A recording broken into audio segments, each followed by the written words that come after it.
What do you see as the biggest non-technology vulnerabilities? And you started to speak to this. Yeah, I think it's the human. It's the human firewall. Is the way I like to call it. It all comes down to, I think Mike hit on it.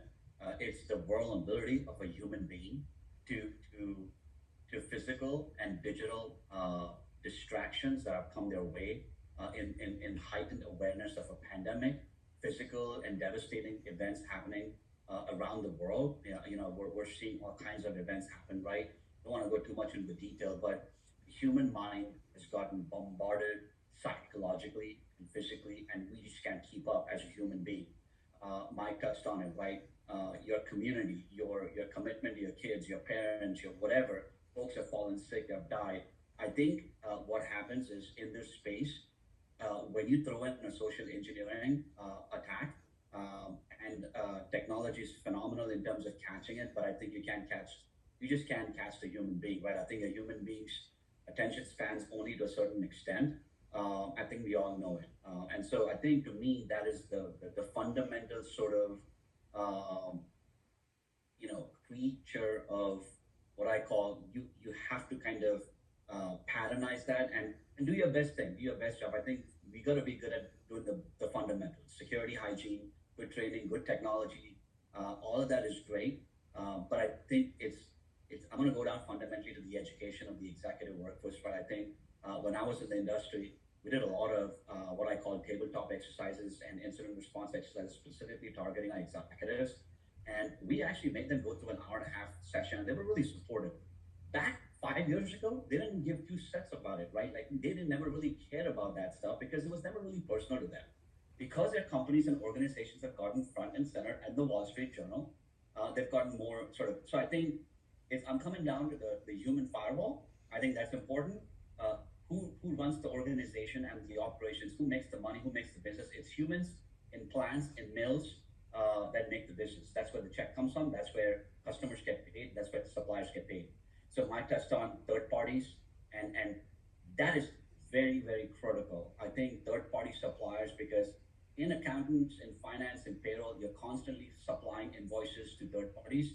That's a risk that also gets exposed. So I'm gonna turn back to you, Tom.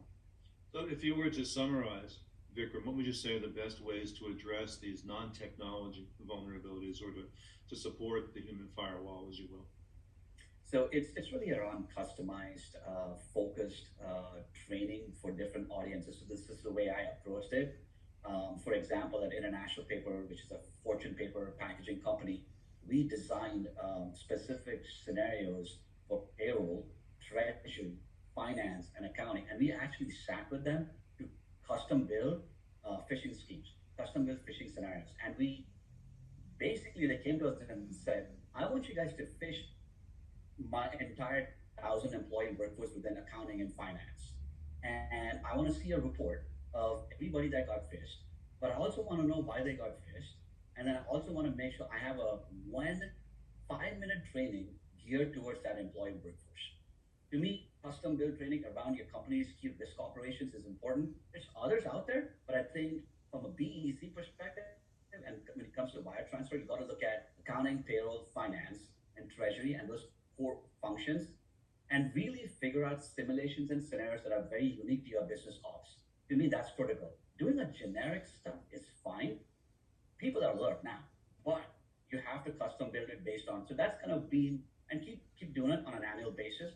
Creating a awareness strategy around your key risk business operations to me is pretty important, I think.